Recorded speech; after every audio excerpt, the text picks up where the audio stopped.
welcome back to the Panic Room, everyone, and to part 2 of what I've been reading in chemo recently.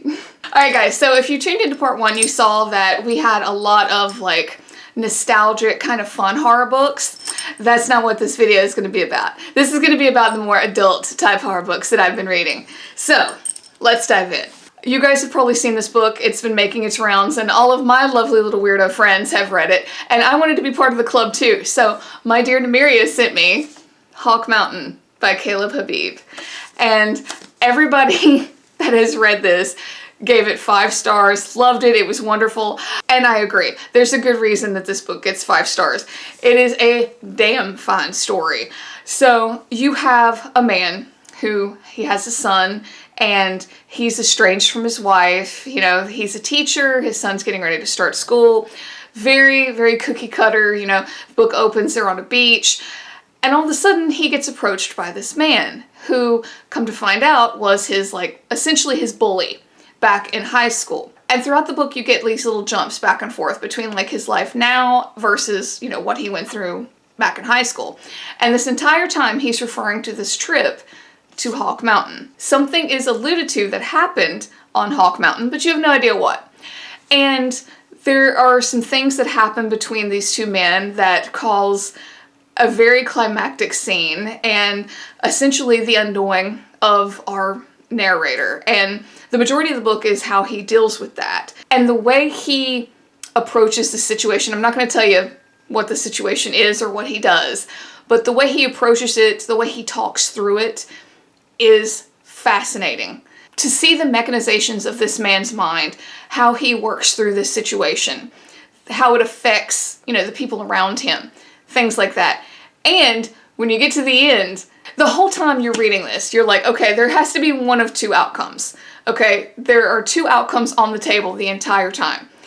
But you are led down this path thinking like, okay, it's probably this one. Like, you're about 80% sure. I was about 80% sure that it was this one, this particular outcome, until you get to the end. And it is hidden so well. It is done so well. The reveal is even wonderful. Like, everything about it was good. And I have to say, I found myself never getting bored with this narrator talking about his life, talking about the things that happened, you know, his struggles, his internal struggles, you know, with this other man. And because of the way the book is set up, I was concerned about that. You know, it's largely him talking, but you're never bored. It's that intriguing. And you keep wanting to find out, like, is this gonna happen? You know, is he gonna mess up? Like, the tension is really well done. Like, the tension is just tight enough to make you turn the page, if that makes sense. So, and all that to say, I loved it. I thought it was a fantastic story. My friends are usually never wrong when it comes to stuff like that, and they certainly weren't with this one. So, Hawk Mountain. Okay, so let's do a little bit of an old school one. This is Anne Rice, Blood Communion. And I had not read Anne Rice since college. So I got this from author D.L. Tillery, and I was so excited. I had not revisited these characters in years. And you guys know, if you read stuff like Anne Rice, like Lestat and Louis, you know, I feel like it's almost like visiting an old friend. You know, like, that's kind of the way I looked at this. It was like visiting an old friend. And Lestat he's an icon among literary characters. At least he was to me back in the day. This did not disappoint. So when I first got this, if you guys watched that vlog, I was like, when did this come out? I had no idea this even existed. Because when I stopped reading Anne Rice, it was stuff like Interview with a Vampire, Queen of the Damned, you know, that era. And I know that that world has grown since then. What I thought was great, though, is that as I read this, Lestat hasn't really changed very much. Like, you can see growth as a character, but he is still the same old Lestat that I remember. You know, like, that Lestat that wanted to be adored, you know, in Queen of the Damned and stuff like that. You know, Louis, same as I remember, kind of shy, stuff like that. I loved that. It was really like visiting old friends. It really was. And just the whole, I mean, you guys know, if you were a dark little teenager, you know, Anne Rice. I mean, just let's look at the cover right here. Let's look inside. Yeah. Everything your dark vampire dreams are made of, you know, talking about like their outfits and, you know, the balls and things like that they danced at. You know, every part of my teenager angsty self was like, yes, please. Yeah. So I loved this. I thought it was really great. And to me, like some of you who've read Anne Rice for a while, you probably know this already, but I didn't. So to me, this really brought Lestat and the whole idea of the vampires into the present day, because, you know, he's having to kind of organize everybody in this book, and things happen. Sometimes people don't like to be ruled, and so he's having some things challenged, and, you know, you're coming up against these other vampires who have possibly been around longer than him, but, you know, is Lestat smart enough to handle them and to rule them, essentially? So, loved this. I thought this was great. If any of you haven't read Blood Communion and you're a fan of Anne Rice, I don't think you're going to go wrong with this. So, Blood Communion. All right, next up I read Tinfoil Butterfly. Sorry, that was super shiny. So I heard about this for a while, and I was really not knowing what I was getting into. You know, I read the back and I knew that there was like a kid with a tinfoil mask, but that doesn't tell you a lot. There was a lot of this story that I was not anticipating. One of the main plot points that I had no idea about was that your main narrator gets sent on the road because she has cancer. So I kind of jived with that a little bit. So you do have your main narrator, Emma, here, who is a very strong female character. And you open with, she's kind of on the road. She's wanting to go to this specific place, the Badlands, and she's hitchhiking with a not so nice guy, and things happen. It's the middle of winter. Things are starting to get out of hand real bad with the weather, and, you know, she finds herself essentially stuck when she comes upon this child who is in a tinfoil mask. And I swear, the story itself, like if I was to tell you like, oh, this girl gets trapped, bad things happen with this child, the end. There's so much more to it than that, though. There are layers to this child, you know, about like this art that this child makes and how he makes it move. You know, it's never fully explained, but there's almost like a touch of supernatural going on with that. And I'm gonna leave it there. But, you know, you have this like kind of survival story happening. You know, you have the horrors of a bad family, you know, with this kid and the things that they've had to endure.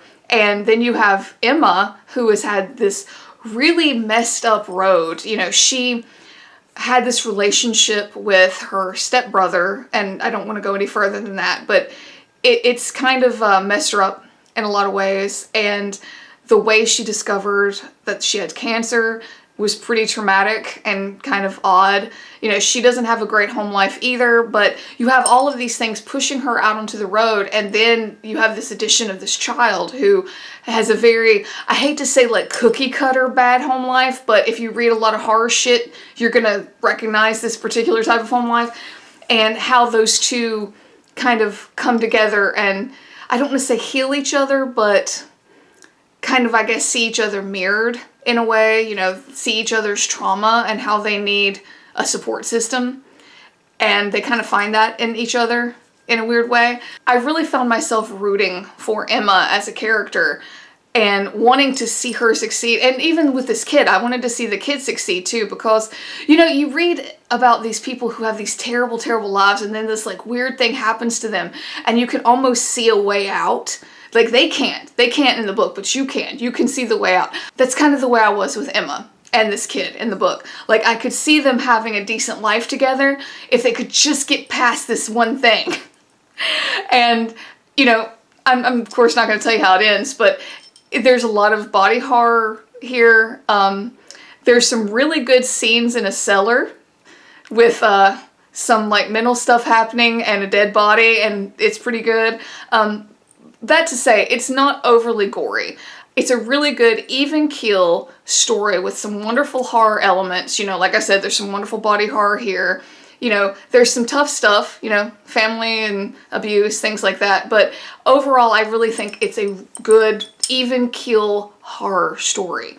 If you're looking for something that is not going to be like, oh God, that's too gross, or oh, that's too heavy, you know, maybe give this one a whirl. You know, like I said, there's some definite heavy stuff here, but I think for my horror lovers, my people who read this day in and day out, you're going to see this as kind of like a middle of the road kind of book, but it's a really good story. And I think that you will see a lot of yourself in some of these characters, at least some of the struggles that they go through trying to find acceptance or support. So Tinfoil Butterfly.